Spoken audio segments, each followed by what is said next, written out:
Ровно 77 лет назад началась Великая Отечественная война. Долгих 4 года, начиная с этого дня, советские граждане бились не на жизнь, а на смерть с бесчеловечным режимом Гитлера и его союзниками. Каждый год в этот день, как и 9 мая, с горечью вспоминают павших солдат и тех, кто ковал победу в тылу. Евгений Стокос продолжит. Национальная трагедия в масштабах страны и до нас догремела своим жутким эхом. Нет ни одного народа и ни одной семьи, которых бы не затронули события тех ужасных дней. Митинг памяти и скорби в первый день войны начался с заупокойной литии в память о погибших. Затем слово взял глава республики. Мы сделаем все, чтобы ни у кого даже не было попытки пересмотреть итоги этой страшной трагедии. Мы помним детей, замученных в концентрационных лагерях. Мы помним хаты-хатыни, сожженные дотла.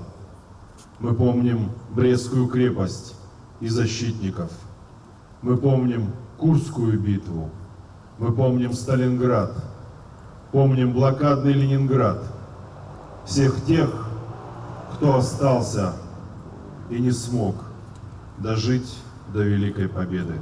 На фронтах Великой Отечественной из Коми воевало 170 тысяч человек. Треть из них так и не вернулась из боя. Те же, кто смог донести весть о победе до родной земли, заклинают будущее поколение не допустить такой трагедии в будущем. В этот скорбный день я прошу всех вас вспомнить и поклониться всем,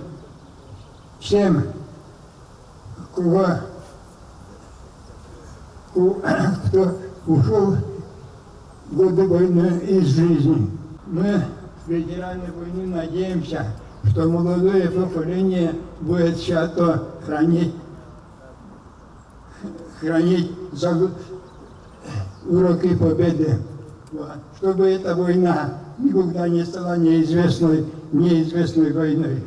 Но как же забыть, когда еще столько пропавших без вести, столько безымянных могил и историй людей, которые теперь известны только земле? Поисковые отряды еще годами будут находить убитых, а книги памяти пополнятся. Но сегодня на одну неизвестную историю станет меньше. Останки сыктывкарца Егора Герасимовича Конакова вернулись на родину. Эта фраза «война заканчивается тогда, когда будет погребен последний солдат», она не случайна, потому что действительно каждый воин должен быть захоронен и предан земле с воинскими почестями. Он родился в 1905 году в Сыктывкаре, жил на улице Авиационной в 53-м доме, служил в 239-м полку 27-й стрелковой дивизии на Карельском фронте. 6 августа 1944-го на берегу реки Чирка-Кемь его настиг смертельный снаряд. Хочется выразить слова благодарности, во-первых, поисковому отряду «Вертикаль», которые действительно нашли нашего родственника. Спасибо большое, во-первых, нашей администрации и города, нашему правительству Республики Коми, которые оказали помощь привезти прах уважаемого нашего дяди, дорогого.